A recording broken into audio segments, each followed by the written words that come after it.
Well, hello and welcome. I hope everyone's having a great afternoon. And welcome to this live webinar brought to you by Madison College Professional and Continuing Education. If you joined us today hoping to find out more about stakeholder management, then you've come to the right place. I hope to share how this one aspect of project management can be the key to delivering a successful project outcome. Now, you may have started out muted, but if you have a question or comment, please feel free to send a message through chat and I'll try to get to all questions or discussions at the end of the presentation. This webinar is being recorded, so a link will be sent to all registrants in a few weeks. So first, a little bit about me. My name is Patty James, and I'm currently the Program Manager at Madison College School of Professional and Continuing Education. I am a Certified Project Management Professional, which means I've received my PMP certificate. I am a Six Sigma Green Belt, working towards the Black Belt. I received my Master's in Adult Education and my undergrad in Marketing and Risk Management from UW-Madison. I spent about 30 plus years in management in the catalog industry, working for some of our neighbors, Lands' End to the west and Colony Brands to the south. If you notice the picture of the farm on the slide, that is what I see out my window. So working from home has actually been fun for me. I've enjoyed it very much. Okay, let's talk about some technical things before we get started. You may see some of these things on your screen as we go through the webinar.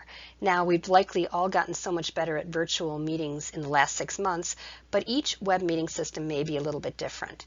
While I'm sharing my screen, you'll have some controls available to you that they may appear when you hover over the bottom of your screen or the top of your screen, or they may always show on your screen. You may not have all of the controls that I show here, but I'll go through the ones that you're most likely to use today. So along the bottom, you can see the microphone and the video. You can choose to say something or you can choose to show yourself. You can click on the blue participants or the blue chat bubbles, and those will give you an opportunity to see who's in the meeting with us or to communicate through chat. If you have a question for me or a comment, you hit chat and I'll be able to see it as we're going through the presentation. Okay, let's start with a quick poll. I'd like to know a little bit about you and who is in the audience today. I'm going to share a question with you that should appear on your computer screen. If you don't see the poll once I launch it, don't worry. This is just an informal poll and it's anonymous too. Now the question is, what roles have you had in project management? You can select as many answers as you want. Oh, I love it. Some people are actually responding already. And the results are coming in. Now, if you are on the phone, you won't be able to respond, but I'll share what the rest of the group is responding. We've got some project managers, good, and team member seems to be the most. Just a few stakeholders. Now, we're all probably stakeholders, but don't realize it. All right, we're winding down, and good to know. Most of us have had team member experience. Excellent. So thank you for those responses. It is really interesting to get a feel for who's in the audience. Now we'll get to those basics. What is a project anyway? For our discussion today, a project is a one-time undertaking. It has defined goals and outcomes. You know what you are hoping to achieve. There's a defined beginning and ending point. You know when it starts and stops. It requires an organized set of efforts and resources, your project team all working together to accomplish what the project set out to do. And it affects stakeholders.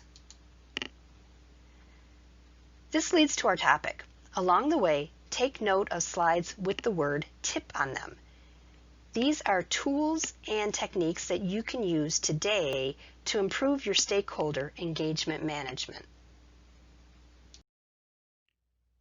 So why do stakeholders matter? Out of all the hours and hours of possible project management related content that I could be speaking about today, why did I pick stakeholder management to talk about? Aren't stakeholders just the necessary, tolerated, avoided group that we placate so we can get back to the real work of working on our project? Well, because They really are your secret key to project success. But why? Well, according to the Project Management Institute, among the top 5 reasons that projects fail are incomplete stakeholder identification and failure to understand requirements. Now, also within the top 10 reasons that projects succeed are well-defined requirements, a clear communication plan, and the client's needs are recognized. These 5 things are clearly related to stakeholder management. Each one of them relates to how well a team identifies, connects with, and manages their project's stakeholders. It's important to note that stakeholder identification really should happen at the beginning before a project gets underway. Stakeholders play a major role in defining the project scope or the business need the project will address and describing that ultimate project deliverable. Any changes or adjustments to the scope or deliverable really must happen before a lot of time and money is spent executing a project. It's far less costly to make changes to a project before the actual work begins than to redo or make changes or undo work that's already been done. The more research, the better defined your scope and objectives will be, and will match business needs and ultimately be accepted by the customers or stakeholders after you're done executing your project.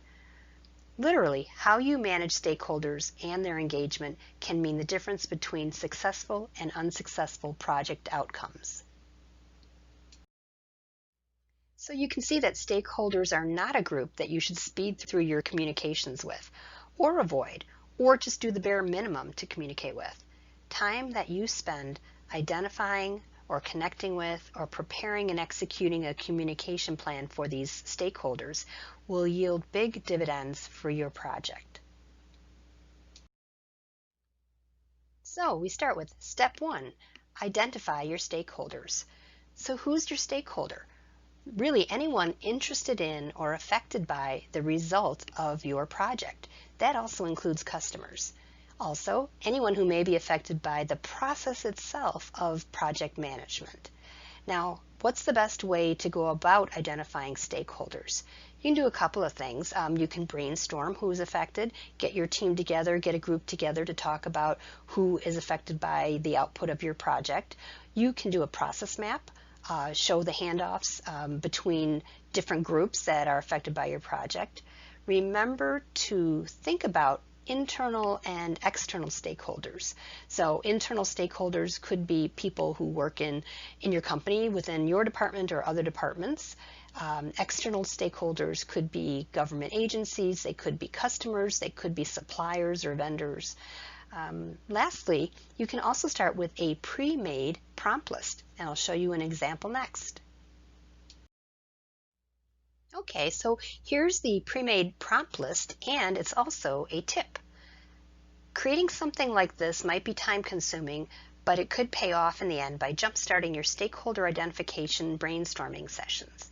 Now for my list, I've separated into different groups to help prompt me to think about areas that may be impacted by my project. So you have your internal and external groups, and you should also think about who is affected or involved in working on the project. You'll have a group of individuals who may be affected by the result or the outcome of the project, such as a new product, process, or deliverable that's being created. Your list would look different and it would be unique to your business situation. So depending on the project, not all of these people or groups will always be stakeholders. But this gives you a place to start from, and you will be less likely to miss someone. So now that you've brainstormed your list of stakeholders, the next step is to group stakeholders into categories of people with possibly similar needs or roles within your organization, or usage of your project's deliverable is similar. So now, why do we want to do this?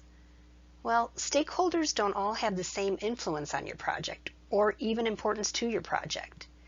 Grouping stakeholders into category types early on will be beneficial that may help you gathering your business requirements. You can talk to certain people at the same time.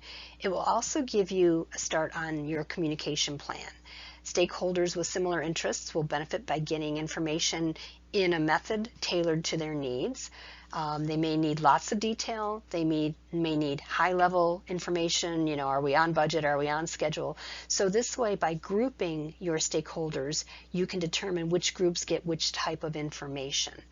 So more specifically, categorization will help enable gathering of business requirements. You can meet in groups and brainstorm what the requirements are for each group, and it will help you focus your objectives on those requirements.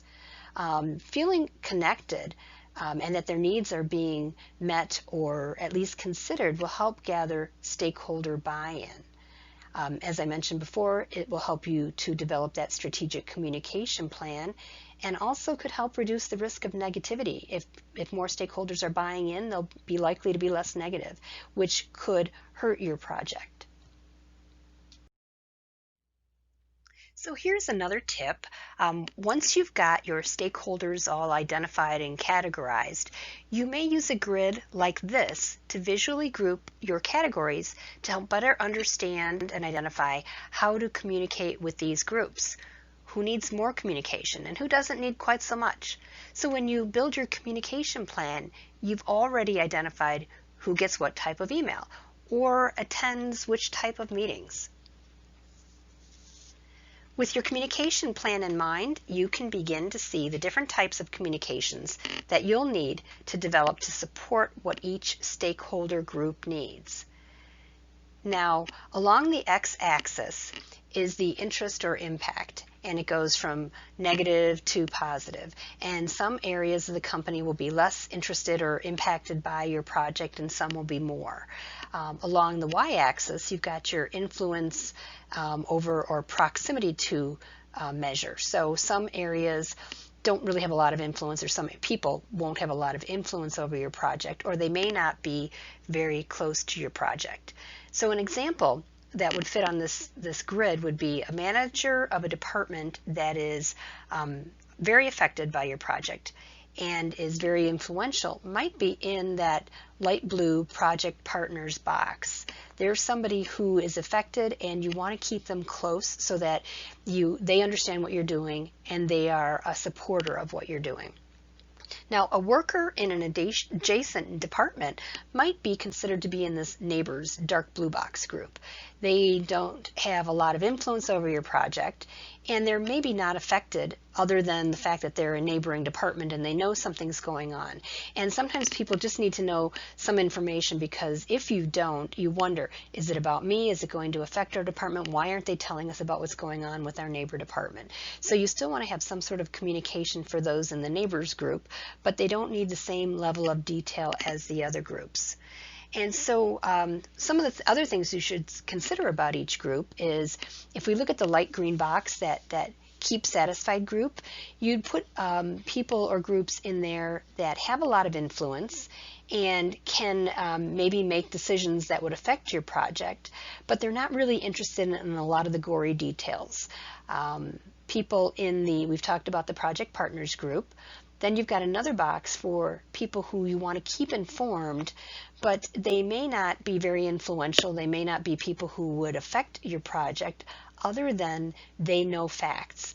Subject matter experts could fall into this group. People in this category can be really helpful with details. So you want to keep them informed at a level of detail, but you're not as worried about them maybe influencing your group very much. Now, another thing to do is to remember that this information is confidential, and taken out of context, it could offend or disturb a stakeholder. Your work on stakeholder identification and categorization needs to be objective with no judgment or personal bias. Keep this information close to you as the project manager. Now, the third step, which is also a tip, is to take time to get to know your stakeholders. This is huge, and I can't stress this enough.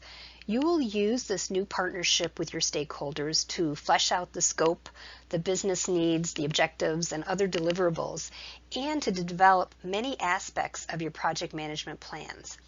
Feedback and information from your stakeholders is critical information, and it can concern risk management, scope management, communication management, all of those other areas. You're going to be so much smarter and positioned to successfully execute your project because you took the time to get to know the needs of your stakeholders. Invite them to meetings, do an interview with them, take them to coffee, call them, but whatever it takes, get to know your stakeholders. Now, the fourth step is to create your communication plan. Communication can make or break a project. Can you communicate too much? Well, of course you can. You need to get work done too, right? But personally, I have never heard anyone say, that project manager over-communicated. Too little communication leads to low morale, confusion about what's expected, and mistakes or disasters because key information is lacking. Remember our discussion over the past couple of slides where we identified, evaluated, and grouped stakeholders.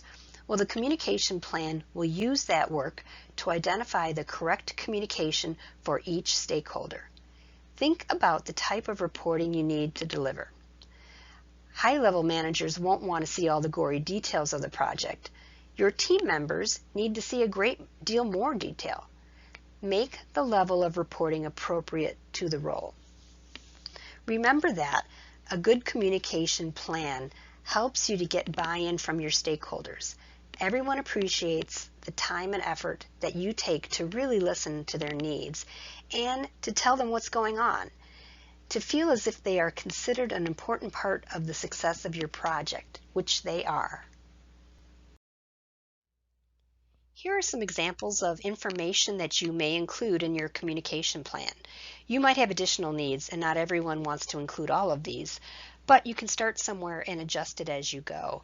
You may include a calendar or timing of communication, what kinds of messages, and we'll see an example of this plan later, the timing and the frequency, who the audience is, who the sender is, what type of format. Is it email? Is it a meeting?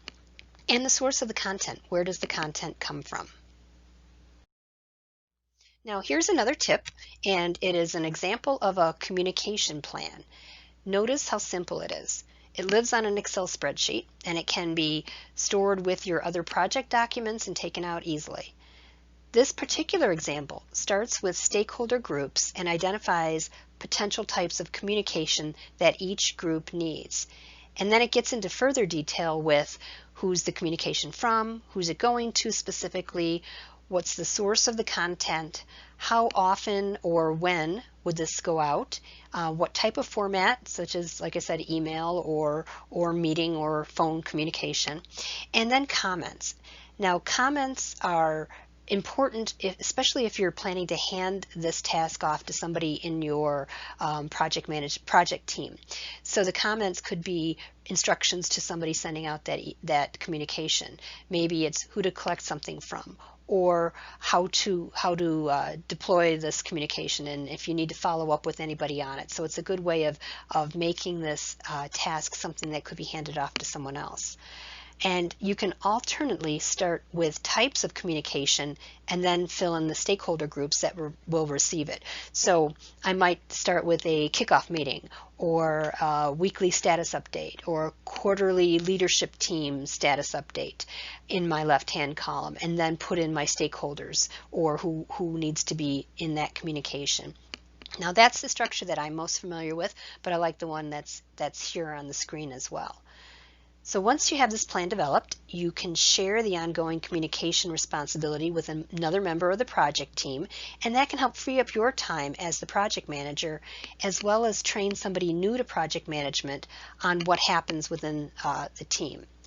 The added benefit of planning your communication is that psychologically, the act of preparing a piece of communication really puts you more in touch with the details, and it may serve to remind you to finish something from your to-do list. You become better prepared because, or while, you are communicating your progress. So before we go on, just a word about opposed stakeholders, otherwise known as blockers. Within many projects, you'll find a person or group that doesn't support your project.